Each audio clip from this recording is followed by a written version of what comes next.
أب أودت هيوت حديونا حديو دوتا لتسرحيو منبارن تريوتا تعلمن نلتعزبهم نعاتهم مزينو سريحو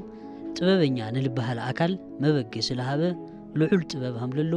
ንምእማን በርዩ ተፈጥሮ ኣብ ሕድሕድ ገጻን ስዳሮአን ጥበብ ትደጉሕ ተፈጥሮ ብግቡእ ልተገንዘበ ገለ ፍጥረት ንምህላው ገለ ኣገዳሲ ምዃኑ ልፈለጠ ፈላጥ እዩ ካብቲ ተፈጥሮአዊ ወይ ከዓ በፍጥረቱ ልተቐመጠ ሓቂ ዓለም ብልዓቀበ ብኸይድ ልህነጽ ሰብኣዊ ሓሳብ ልረበቦም ሰብኣዊ ተግባራት እውን ንሪኢና እዚ ብባዕሉ ተፈጥሮአዊ እዩ ኣእምሮ ኢልና ንጽውዖ ሓንጎሉ እውን መን ፈጢርዎ ኸይዲ ዕቤቱ ኸ ብምንታይ ባይታ ትሒዙ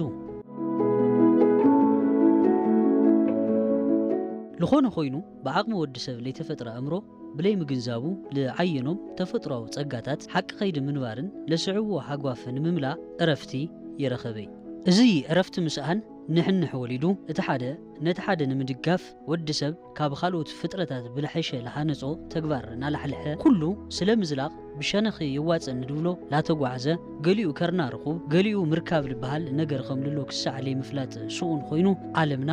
ኣብ ሻነ የላይ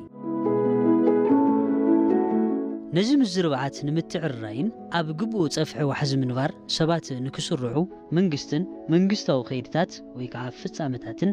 እቲ ልገዘፈ ግደ ይወስዱ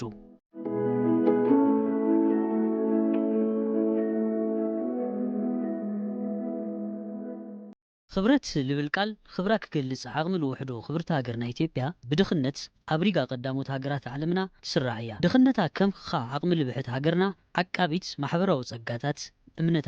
امنتها وخيدتات بمخانا حماقنا تقلات انت خنون كتتأفق يغالتي الله عبل علزي دخنت نفاينانسو وحستات بحافشا إيكونومياوي ويكا قطباو مزربعات لسعبة كوفيدن متفنانو وننتي لغزف إيكونومي تحاويسوو نايوش تعد بوليتيكا وقلولوات لسعبو اتقاو خيدوون قدا انباي وسديو عبل قطبا هاجرنا حدقينيا خونتات ترباوون بعقم حجر مقصار يكالو تفيلو ليتقمتو نقرات مقصار تغيلو نسرنا يلوت نغرا عمايت مليون دولارات بترير سراح كاب عدن خيوت تغيرو እዙ ብኣንፈት ኻሊ ልተሰርዐ ወይ ከዓ ካብ መንግስቲ ትስዊት ልግበር ወፃ ብምሽፋን መዳይ ለለዎ ረብሓ ንሕሰብ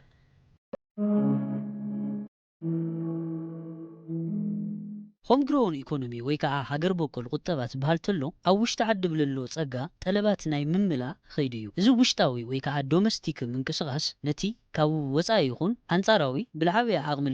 ፍርያት ምግዛእ ዓቕሚ ንዘይብሎም ብዓቕሞም ክረኽቡ ዕድል ካብ መሃብ ብልዘለለ ብዓቕሚ ዓደግቲ ካብ ወፃኢ ለኣተው ብህዝያዊ ዓቕሚ ሃገር ሓሰይኦም ክነዓቕለ ይኽእል ሃርድ ከረንሲ ወይ ከዓ ሸርፊ ወፃኢ ልሓይኹ ፍርያታት ኣብ ውሽጢ ዓዲ ምፍራይ እውን ይሓውስ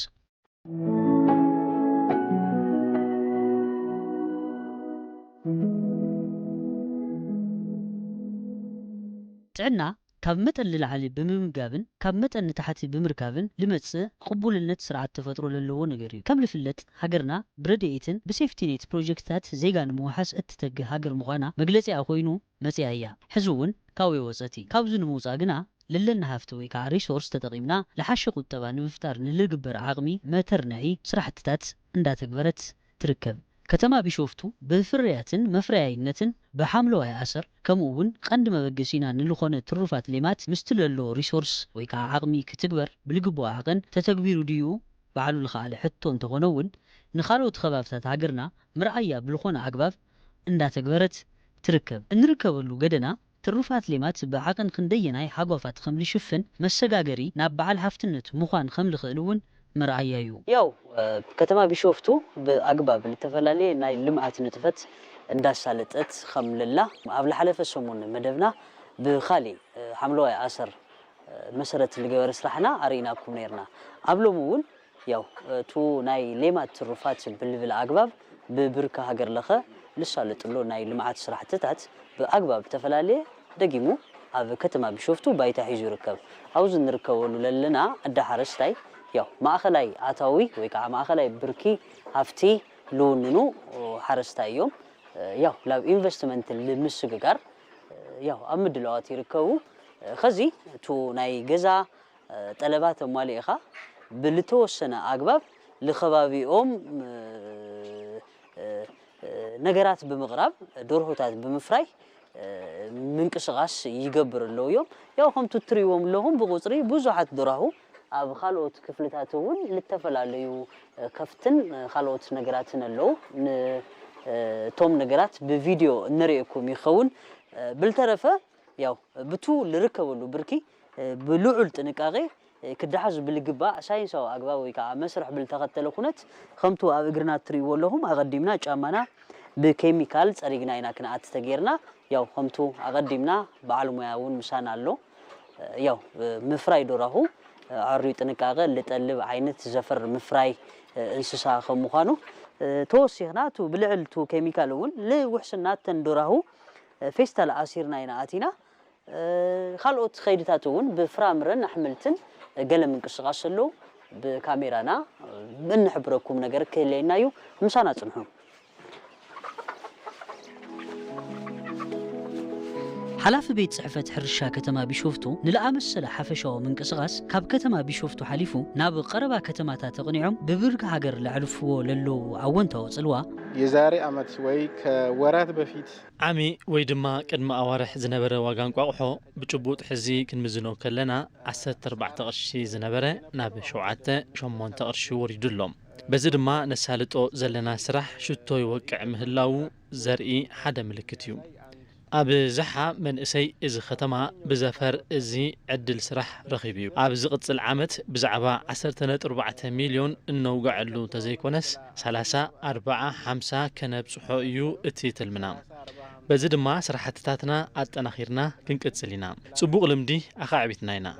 ሰብ ርእዩ ለውጢ ኣምፅኡ እዩ ኣብ ከተማ ምኽባር ናብራ ንምቕናስ ናይ ባዕሉ ግደ ኣንቢሩ እዩ በዚ ድማ ቶም ብዙሓት በዚ ዘፈር ዕድል ስራሕ ረኺቦም እዮም ኣብ ዝቕፅል ዓመት ካብዚ ብዛዕቢ ኣጠናኺርና ክንቅፅል ኢና ብዙሕ ዕድል ኣሎ 7 ጨቓውቲ ኣፈልፊሎም ናብ ዕዳጋ ዘቕረቡ ዓበይቲ ትካላት ኣብዚ ኣብ ከተማ ቢሾፍቱ ይርከቡ ካልኦት ከተማታት ጠለቦም ዘማልኡ ካብዚ እዩ ጽቡቕ ንብረት ኣየር ምህላውን ዞም ትካላት ምህላዎምን ሽቶና ክንወቅዕ ናይ ባዕሉ ግደ ኣለዎ እቲ ካልእ ምስ ምፍራይ ጸባ ዝተተሓሓዘ እዩ ኣብ ንርከበሉ ሰዓት ናብ 26,000 ዝጽግዓ ኣላሕም ኣለዋ ቢሾፍቱ ብዓመት ናብ 18 ሚልዮን ሊትሮ ጸባ ተፍርያ ንከተማ ኣዲስ ኣበባን ካልኦት ጎረባብቲ ከተማታት ጸባ ንዘቀናብሩ ዓበይቲ ትካላት ቀረብ ጸባ ዝረኽቡ ካብዚ ካብ ቢሾፍቱ እዩ እዚ ባዕሉ ዝኸኣለ ሓደ ዕድል ዕዳጋ እዩ ኣብዚ እውን መናእሰይ ተወዲቦም ዕድል ስራሕ ረኺቦም እዮም ነዚ ኣብ ዝቕፅል ዓመት እውን ኣጠናኺርና ክንቅጽለሉ ኢና ወጣቶች ተደራጅተው የሥራ ዕድል አግኝተዋል ይሄንንም በሚቀጥለው ዓመት አጠናክረን እንቀጥላለን ሌማት ትሩፋት መበገስ ብምግባር ናብ ብርኪ ወናንነት ሃፍቲ ሰጊርኻ ብዝርካቡ ሰብ ለዓበየ ዓቕሚ ክፈጥር ከም ዝኽእል مرأي ያልሆነ ቢሾፍቱ ከተማ ግብርና ውስጥ ተሰማርቼ ያለው ሰው ነኝ ኣብ ከተማ ቢሾፍቱ ኣብ ሕርሻ ከተማ ልነጥፍ ሰበ ትሩፋት ሌማት ብልብል ብሕምልቲ ገደና ብደርሁ ከምኡውን ብላሕሚ ምፍራይ ንጥፈት ላገበርሁ ልርከብ ሰበ በዚ ንጥፈት ዕውት ኮይነ 9 ሰራሕተኛታት ዕድል ስራሕ ፈጢረ ንማሕበረሰብ ከባቢ እንቋቑሖ ጸባ ይቐርብ بتوسخي نكفتي توسخ مكوين مفراي لقلقل حدوش تكنولوجي هيدروفونيكس لبهالي تكمي هيدروفونيكس اللي هو ربحة بقولي مسوق قلنا نتي لو قلنا يو نابزي نسر عمو إذا هيدروفونيكس حيلي سولاري فلفل نتي بامب ويكعنا تاغي ينكس أصلنا تحتيو ما يلون نتي ماي بتأبتا ويكعب من ساق نشمون تمعالتي نرب حلو عبشامنا معالتي عبزي لنبرنا يوسرنا يكون مشراريح نقلب كفتي وعل إذا قلب كفتي عب أوان حقاي لملم قبل يركبلو كل جزاء كفتي لملم كرخبو حاجة زنبيرو كالشيم كله يحجز تمدات أن قلب خويني سرع لدرهنا ونح حليفو أمريت النزر الفالفان إليفانت جراس نبو كل نتكملو ناي كتمان بيت صحفة حرشة نتزر بممزع قلا تكنولوجيات نابانا بممزع مخرب مهاب زر كفتي بمبزح يرودنا يوم ከተማችን ግብርናም ይሄንን ዘር በማምጣት አንዳንድ ቴክኖሎጂን ወደኛ በማምጣት ምክር በመስጠት የከብቶች ዘር በማዳረስ ይረዱናል ለውጥ 2010 ዓመተ ምህረት ተዳሒዙ መንግስቲ ብዙሓት መንግስታዊ ስራሕትታትን ክውሰዱ ልግብኦም ስጉምታትን እንዳወሰደ መጽኡ እዩ ኣብ ከተማ ቢሾፍቱ ብዙሓት ኢንቨስትመንት መሰረት ዝገበሩ ንጥፈታት ይሳለጡ እዮም እዚ መሬት ኣብ ልዕሊኡ ለዓለበ ህንፀት ከም ዘይነበረ ልዛረቡ ነቲ ገደና ናብ ስራሕ ንምውዓል ትልሚ ብልተደሓዘ ብኤክስፐርትነት ብቀረባ ልጥምቱ ውልቀ ሰብ ነጊሮምና እዮም ኣብቲ ባይታ ኣብ ምንጣፍ ዝርከቡ ሰባት ይህንን ደን የምታዩትን ደን ቆፍረን መንጥረን ነዚ እትርእይዎ ደን መንጢርና ኢና ኣብ ዝብርከብ ጽሕናዮ ዘፍረናዮ ንሸጢና ክንጅምሮ ዘለና ብናይ በዓልና ገንዘብ ኣዋጺና ኢና ናብ መፍረይ ኣቲና 27 ኢና 27ናን ኣዋጺና ጀሚርና ሕዚ ንበዓሉ ክኢሉ እዩ እንዳሸጥና ንዓቁር ንዘር እውን በዓሉ ይኽእል ንስድራና እውን ንወስድ ብብርኪ ፋይናንስ ኣብ ቀረባ እንዲና ጀሚርና እዚ ንብሎ ኣታዊ የብልናን ንሓዋርግና ኣብ ለዓበየ ብርኪ ክንበጽሕ ንደሊ ስፍሕ ዝበለ ነገር ተዝወሃበና እሞ ላብ ለሐሸ ብርኪ ክንበጽሕ ባህግና እዩ ሰፋ ያለ ነገር ቢሰጠን ትልቅ ደረጃ መድረስ ነው የምንፈልገው ማለት ነው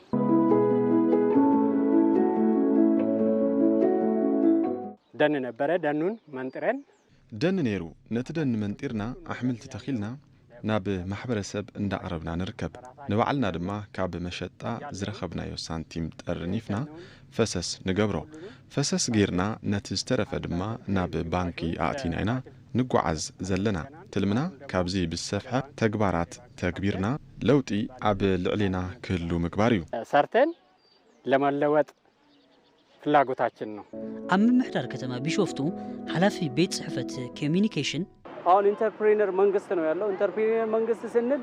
ሕዚ ማህዛይ ስራሕ መንግስቲ እዩ ዘሎ ማህዛይ መንግስቲ ንብል ከለና ከም ቢሾፍቱ 100 ዕዳጋ ንምፍጣር ን2017 ትልምታት ሒዙሉ እዩ ከም ዕድል ኮይኑ ንሕና ቀዲምና ጀሚርና ኢና ከም ኣብነት ኣብ 3 ክፍላት ከተማታትና ማእኸላት ዕዳጋ ዕድል ስራሕ ንምፍጣር ተባሂሉ ዝተሃንጸ 185 ሚልዮን ብር ፈሰስ ተገበረሉ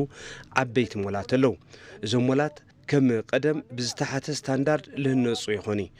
ምስሊ ከተማ ብዝኸይድ ኣግባብ ከም ኮንቴይነር ለኣምሰሉ ልስርሑ ፕሮጀክታት ምስ ስታንዳርድ እቲ ከተማ ልጣዓም ክኸውን ክኽእል ኣለዎ ከምቲ ልፍለጥ በተሐድሽ ኣዋቓራ ከተማና ሪጂኦፖል ሲቲ እዩ ሪጂኦፖል ከተማታት ድማ ናይ ባዕሎም ዝኾነ ረቑሕታት ኣለዎም ዝህነጽሉ ኣግባብ ካብ ረቑሕ ወጻእ ክኸውን ኣይኽእልን ሎማዓንቲ ተሃኒጾም ድሕሪ 2 ዓመት ልፈርሱ ሃፍተገነት ኣይህልውን ማለት እዩ ዛሬ ሰርተ ከ2 ዓመት በኋላ የምታፈርሳቸው ሪሶርሶች አይኖሩም ማለት ነው ጻንሒት ቢሾፍቱ ብኮሪደር ልምዓት ማይ ናብ ምንቆጥ ይንኩንቁጥን ንሕርሻውን በር ልኾነ ትልሚ መንግስቲ ክትግበር ልረአናሉ እቲ ልምዓት ቢሾፍቱ ማእኸል ስሕበት ቱሪዝም ብምግባር ረብሓ ሃገር ንምርግጋጽ ጻዕረሉ ንጥፈት ልተዓዘብናሉ እዩ ነይሩ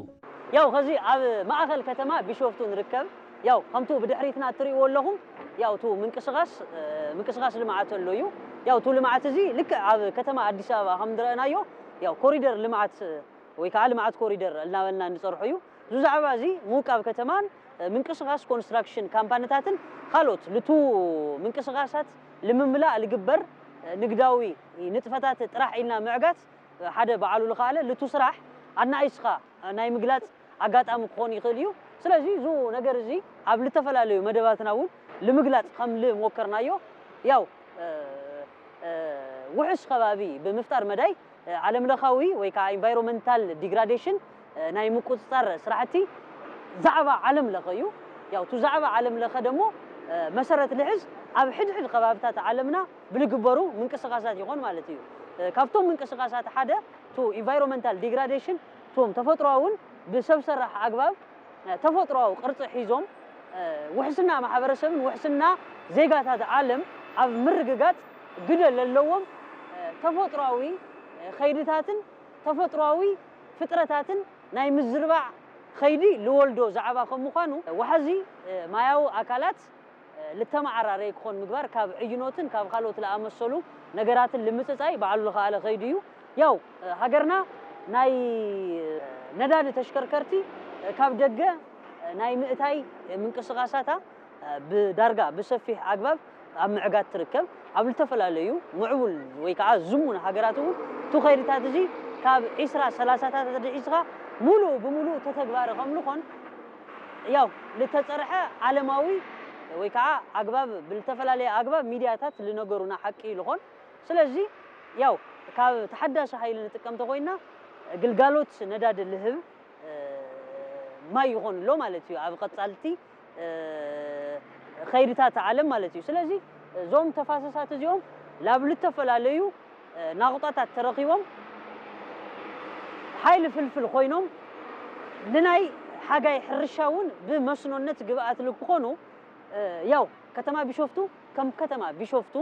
ያው ሃገራዊ ርእያት ተዓወተ ምግባር ወይ ከዓ ትልምታት ወይ ከዓ ሽቶታት መሰረት ልክሕዙ ምንቅስቃስ ኣብ ምግባር ትርከብ ማለት እዩ። ሰላም